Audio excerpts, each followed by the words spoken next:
너무나 감사합니다. 설교 전하기 전에 잠깐 기도하겠습니다.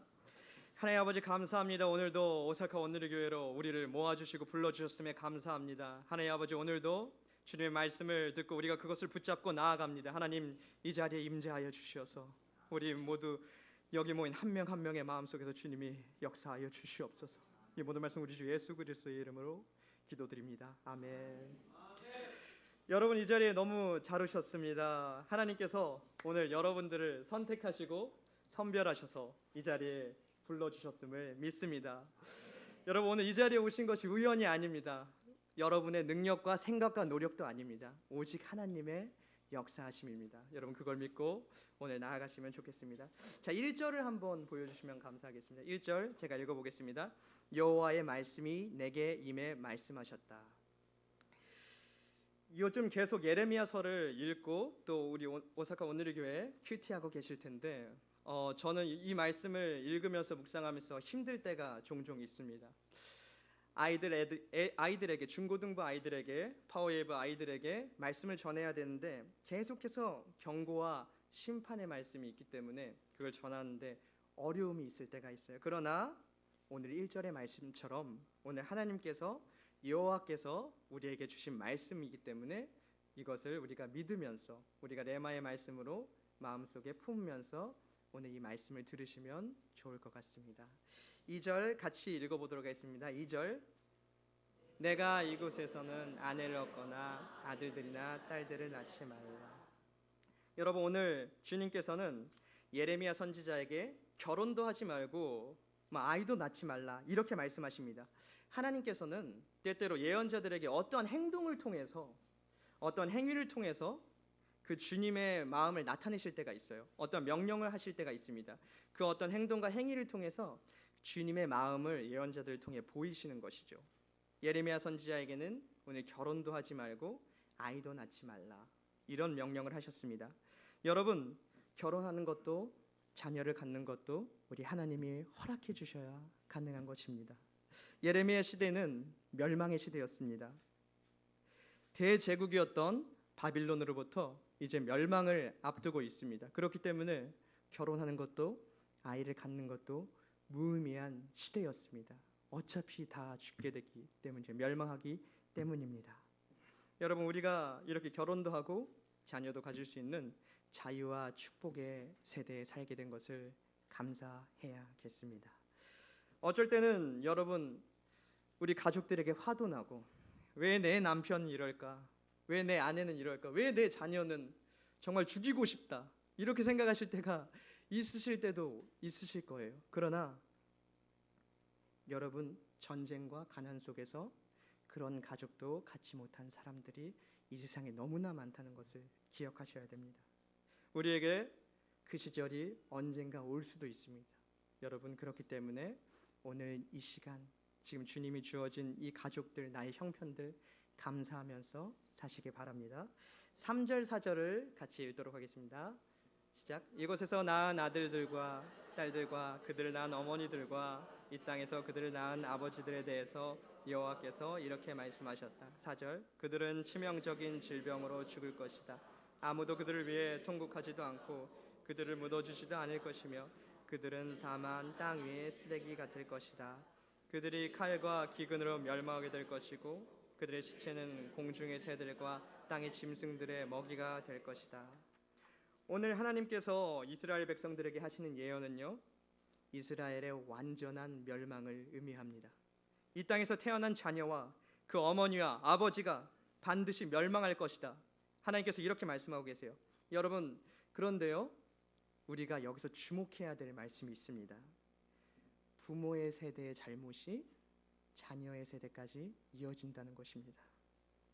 이 땅에 나온 자녀들이 멸망하게 된다면 그것은 부모 세대의 잘못이라는 거예요. 성경에 그렇게 나와 있습니다. 여러분 하나님께서는 분명히 부모의 믿음을 통해서 자녀들을 축복하기도 하시고 저주하기도 하십니다. 출애굽기 20장 5절에서 6절 말씀을 같이 읽어보도록 하겠습니다. 너는 그것들에게 절하거나 예배하지 마라. 내 하나님 나 여호와는 질투하는 하나님이니 나를 미워하는 자들에 대해서는 아버지의 죄를 그 자식에게 갚되 3, 4대까지 갚고 나를 사랑하고 내 계명을 지키는 자들에게는 천대까지 사랑을 베푼다. 여러분, 오늘 여기 처음 오신 분들도 있고 20년, 30년, 40년 오랜 시간 신앙생활을 하신 분들도 계실 것입니다. 제가 신학교에 들어가서 약 10년 전부터 교회에서 사역을 하면서 정말 느끼게 된 것은 부모의 신앙이 자녀에게 정말 큰 영향을 끼친다는 것입니다. 성경은 분명히 말하고 있습니다. 하나님께서는 부모가 저지른 죄는 3, 4대까지 꼭 갚게 한다. 그리고 부모가 하나님을 정말 사랑하면 하나님도 1000대까지 그 자녀들을 사랑한다. 이렇게 성경 분명히 말씀하고 있습니다. 여러분의 신앙생활은 어떠십니까? 여러분 무엇보다 하나님을 사랑하고 계십니까? 여러분의 아이들도 그렇게 느끼고 있을까요? 아니면 여러분 하나님 앞에서 혹시 범죄하고 계시지는 않습니까?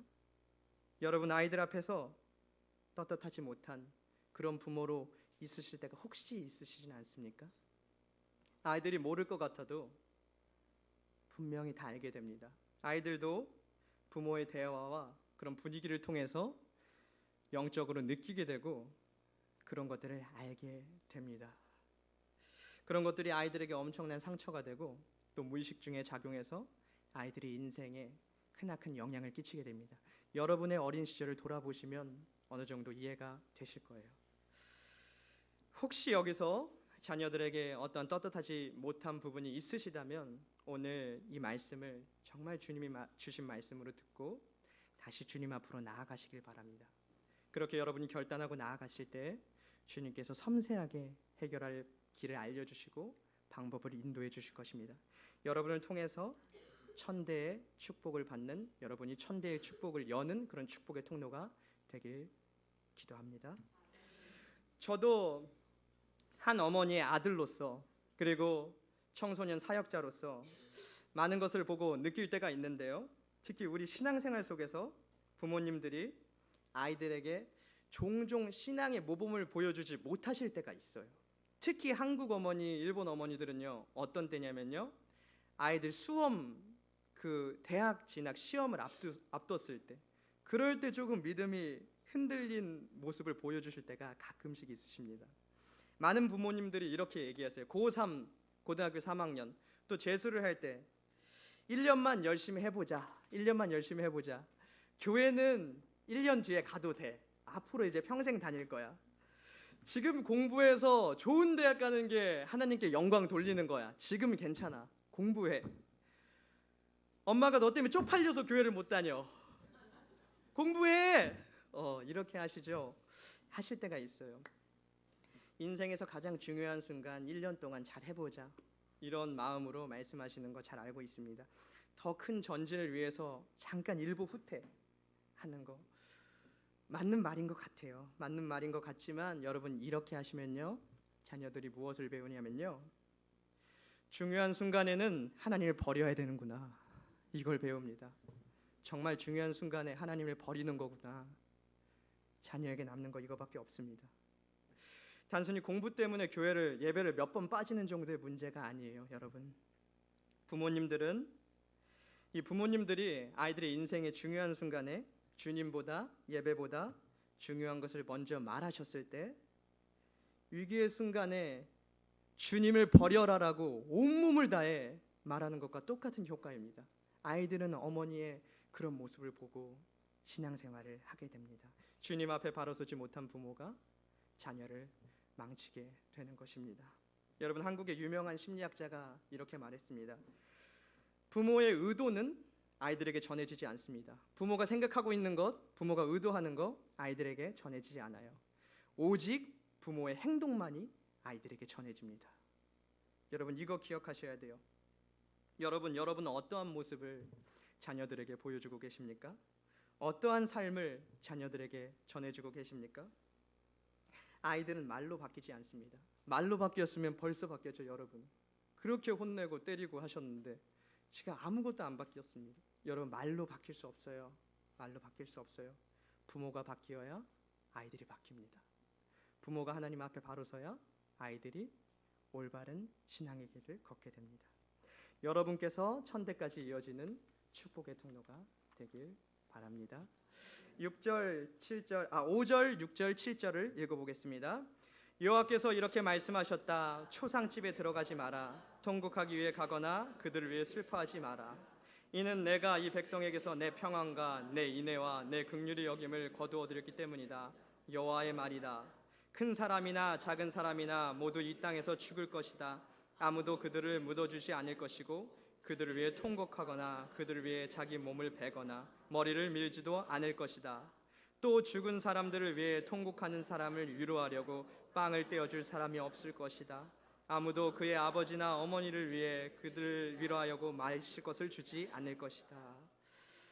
여러분, 이 말씀이 의미하는 것이 무엇입니까? 저도 묵상 중에 많은 것을 다시 한번 생각해보고 깨닫게 되었습니다. 하나님은 방금 말씀드렸듯이 하나님은 예언자를 통해서 하나님의 그 마음을 나타내십니다. 너는 초상집에 들어가서 통곡하지 마라. 그들과 함께 슬퍼하지 마라. 그들을 위로하기 위해 마실 것을 주지 말라. 여러분, 이것은 무엇입니까? 하나님께서 더 이상 이스라엘 백성을 위로하지 않으시겠다는 뜻입니다. 여러분, 무엇보다 우리 크리스찬 인생에서 중요한 것이 무엇인 줄 아십니까? 그것이 바로 하나님의 위로입니다. 어떠한 상황이 있어도 어떠한 문제가 있어도 하나님께서 여러분과 함께 하시고 하나님께서 여러분을 위로해 주신다는 사실입니다. 문제가 있고 울며 슬퍼하고 위로받아야 할 상황이 우리에게 있을 때 주님께서 위로해 주신다는 것, 이것이 너무 중요합니다. 많은 크리스찬들이 주님을 믿으면 이 고난이 금방 끝날 것이라고 생각합니다. 이 문제가 빨리 해결돼야 돼. 이 고난이 빨리 끝내야 돼.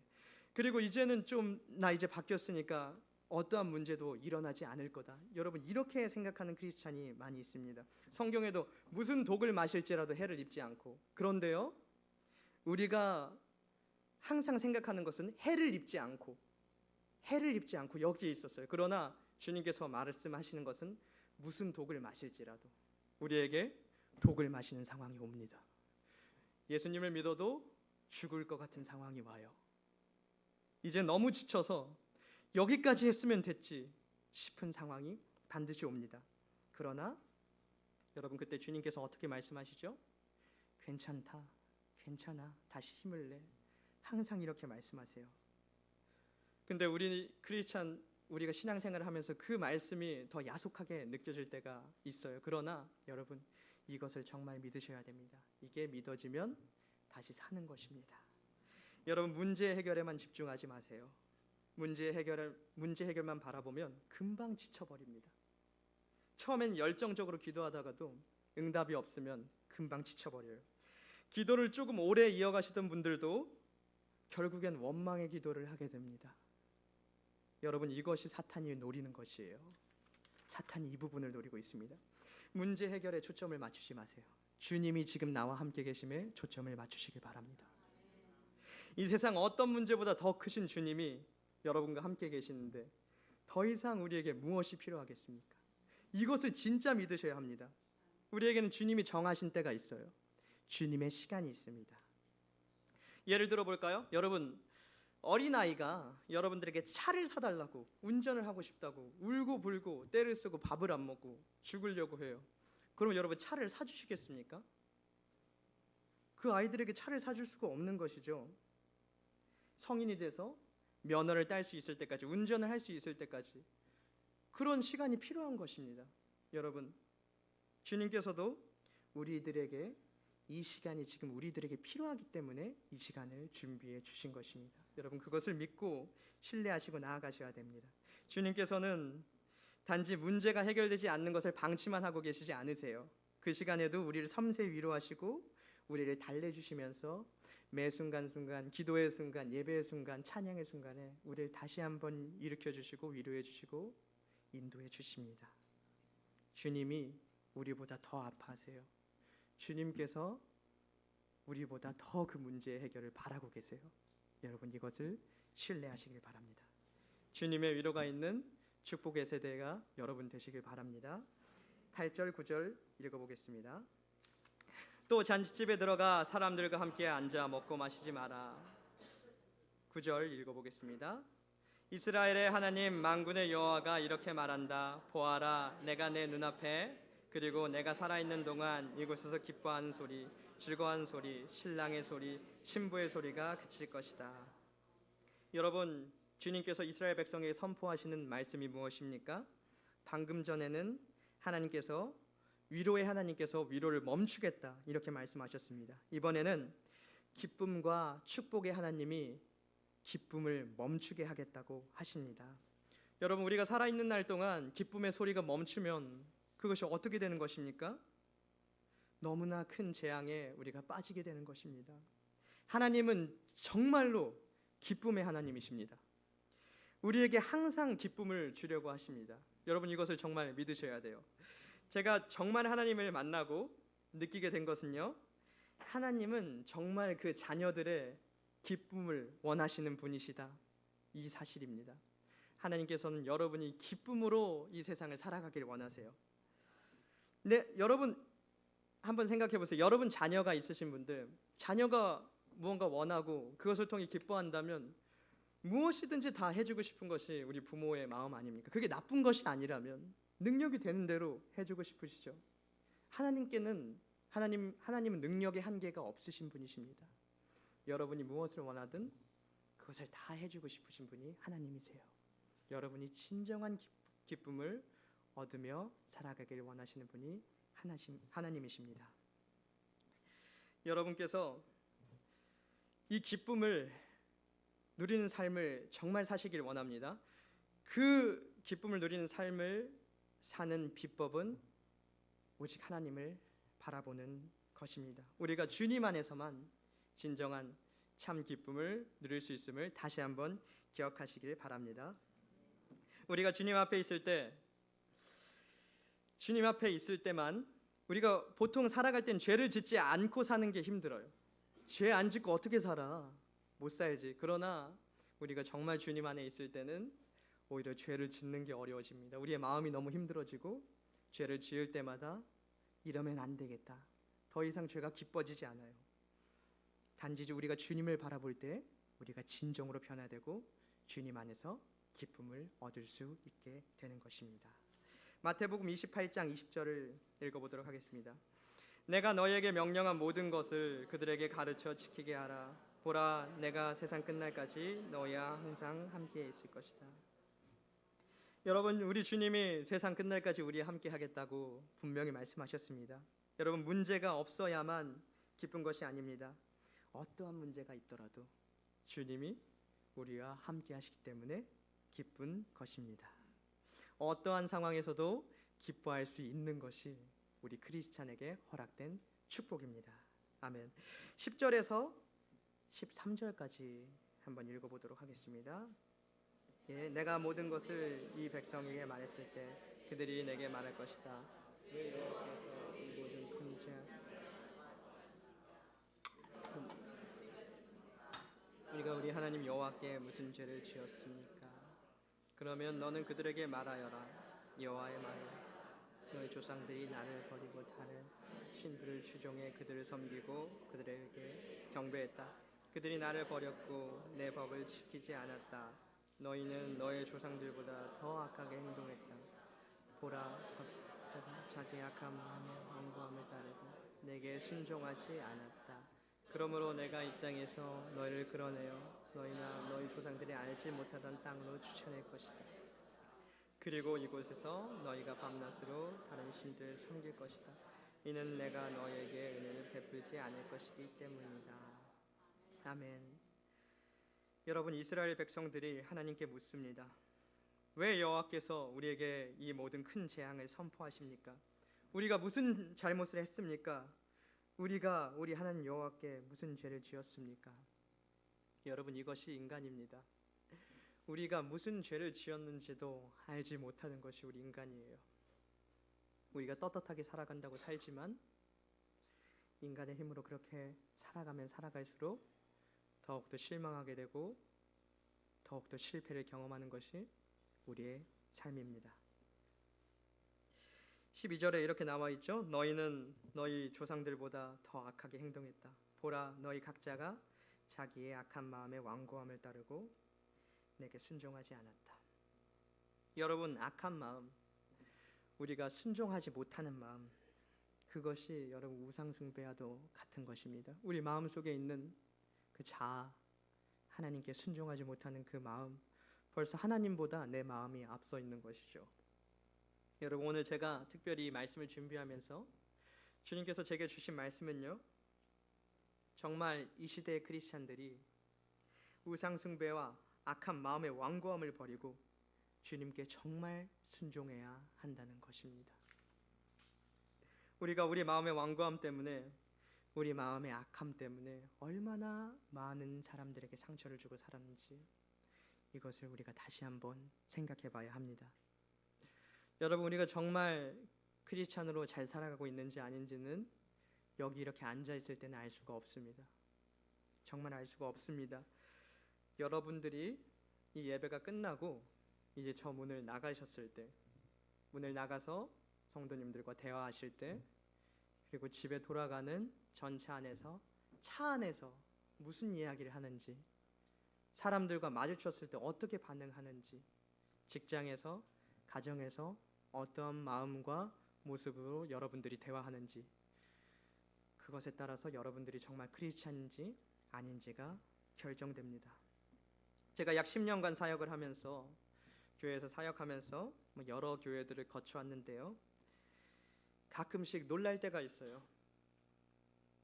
우리가 신앙생활을 하면 할수록 더 성숙해지고 성장해야 하는데, 유독 우리가 교회 안에서 그렇지 못한 모습을 볼 때가 많이 있습니다. 신앙생활이 길어지면 길어질수록 더 하나님께 다가가고 더 예수님의 마음이 되어야 하는데, 왜 그런지 더욱더 완고해지고 마음이 굳어버리는 분들을 볼 때가 종종 있습니다. 오늘의 교회 이야기는 아닌데요, 오늘 교회는 절대 이런 일이 없을 줄로 믿습니다. 우리가 보통 교회에서 봉사하는 걸 보면요, 특히 주방 같은 데서 봉사하는 거 볼 때 벌써 주방에서 소리가 커지면 위험한 거예요.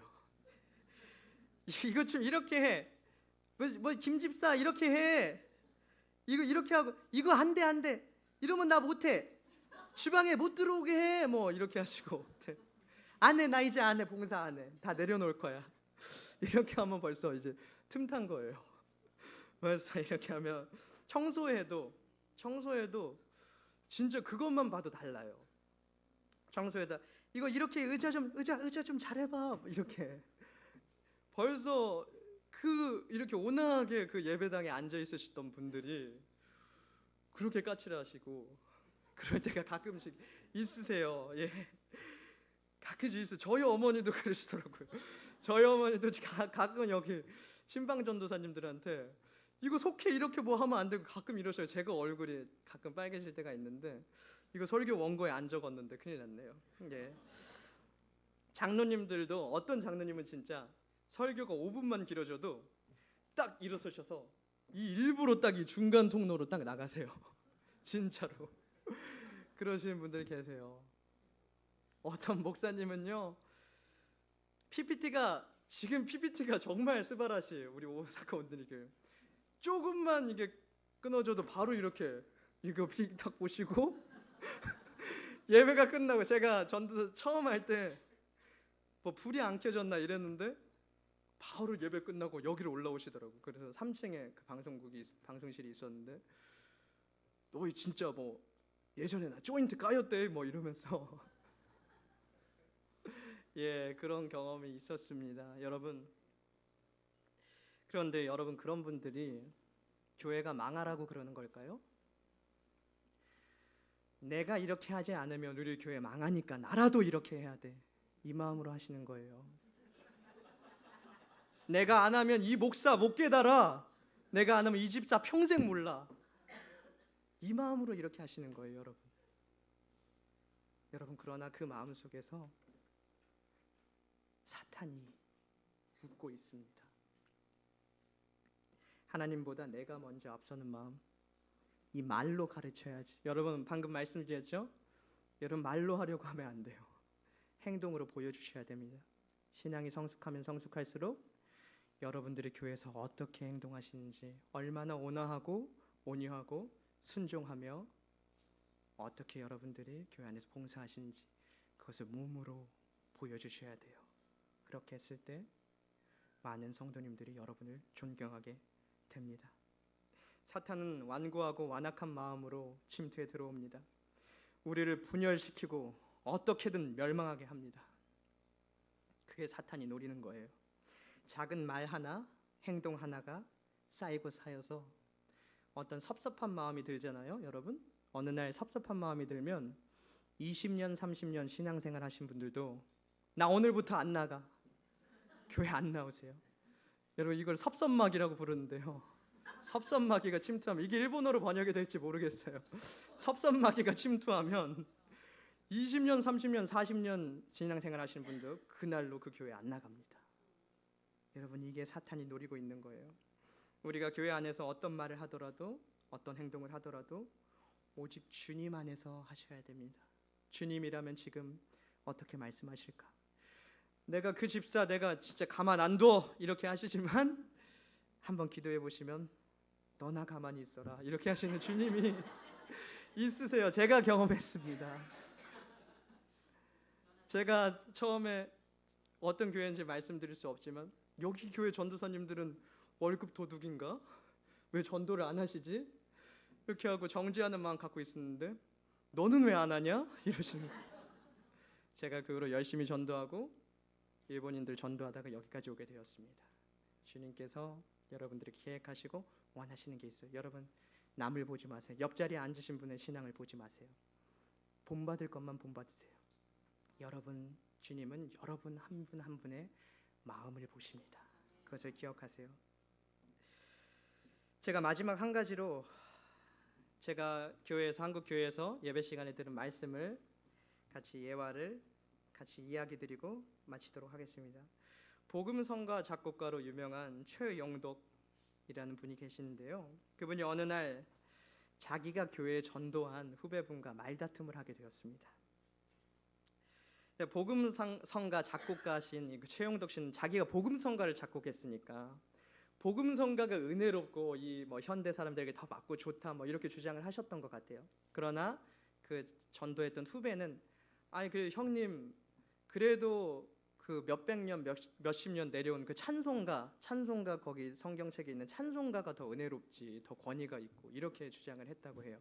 그러니까 서로 싸우다가 결국엔 사이가 틀어져서 이제 말도 안 하고 만나지도 않게 되신 것 같아요. 그런데 그 최영덕 씨에게 주님께서 주신 말씀은, 기도하는 중에 주신 말씀은, 그래도 네가 믿음의 선배니까 그래도 네가 전도한 사람인데 네가 먼저 미안하다고 말해라, 이런 마음을 분명히 주셨어요.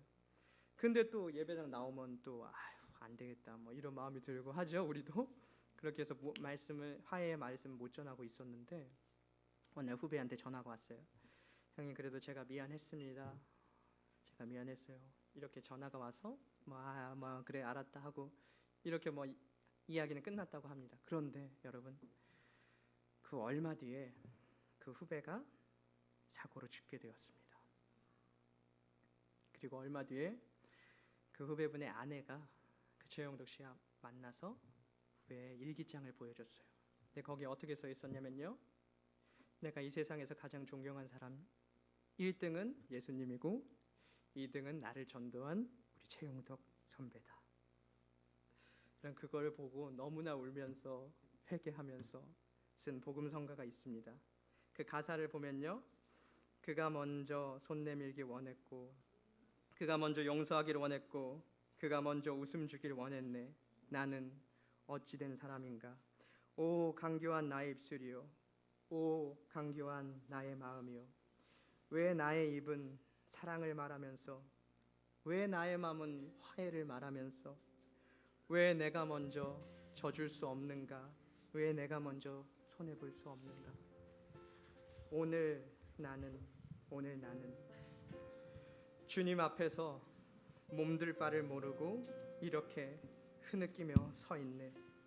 어찌할 수 없는 이 마음을 주님께 맡긴 채.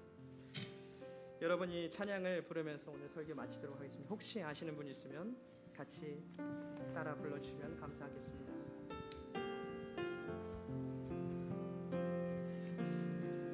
내가 먼저 손 내밀지 못하고 내가 먼저 용서하지 못하고 내가 먼저 웃음 주지 못하고 이렇게 머뭇거리고 있네. 그가 먼저 손 내밀지 원했고 그가 먼저 용서하길 원했고 그가 먼저 웃음 주길 원했네. 나는 어찌 된 사람인가.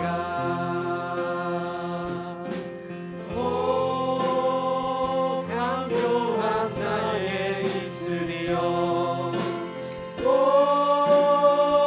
더러운 나의 마음이여 왜 나의 입은 사랑을 말하면서 왜 나의 마음은 화해를 말하면서 왜 내가 먼저 져줄 수 없는가. 왜 내가 먼저 손해볼 수 없는가.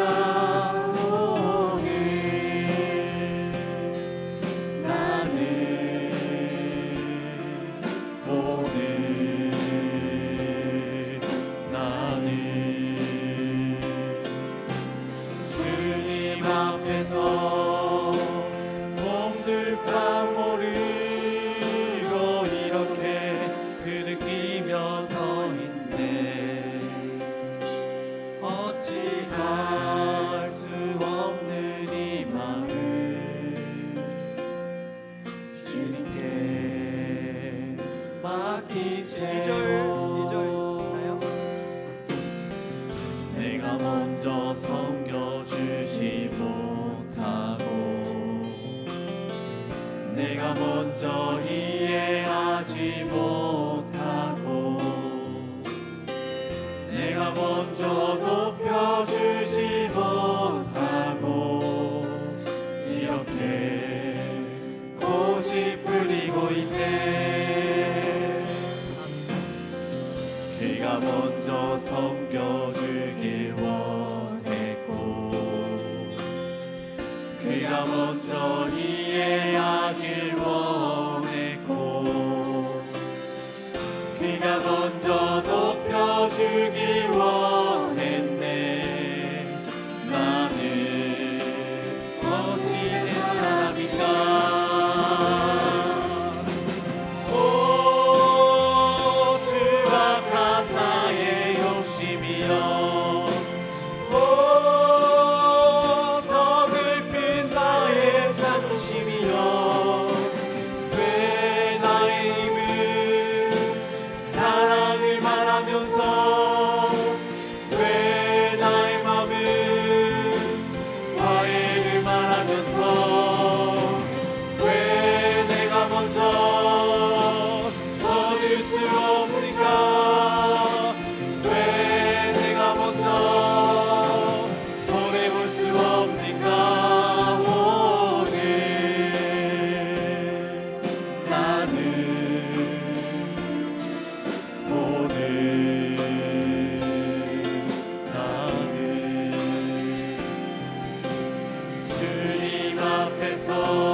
몸둘 바 모르고 이렇게 흐느끼며 서 있네. 어찌할 수 없는 이 마음 주님께 맡긴 채로. 여러분 오늘 받은 말씀을 가지고 잠깐 기도했으면 좋겠습니다. 오늘 우리의 마음이 완악하여서 나의 가장 사랑해야 될 사람에게 상처 주고 교회에서 사람들에게 상처 주고 내가 모범이 되지 못한 것들 여러분 이 자리에서 오늘 주님께 다 내려놓고 회개하시길 바랍니다. 회개의 기도를 같이 올려드리길 원합니다. 같이 기도하시겠습니다. 하나님 아버지, 교회와 집안, 가정, 사회에서 이중인격자로 살았던 오늘의 저의 죄를 회개합니다. 교회에서 당당하고 집안에서 가정에서 모험되지 못했던 저희들의 모습이 있다면 하느님 회개합니다. 주님, 사랑을 말하면서 화해를 말하면서 그렇게 행동하지 못했던 것 회개합니다. 하나님, 우리를 인도하여 주시옵시고 붙들어 주시옵소서. 성령으로 인도하여 주시고 이끌어 주시옵소서. 하나님 아버지, 여기 모인 한 명 한 명을 주님께서 기억하여 주시고 이 마음을 인도하여 주시옵소서. 성령의 능력으로 붙들어 주시고 이 모든 말씀 우리 주 예수 그리스도의 이름으로 기도드립니다. 아멘. 봉헌 찬양하시겠습니다. 다 이뤄주시면 감사하겠습니다.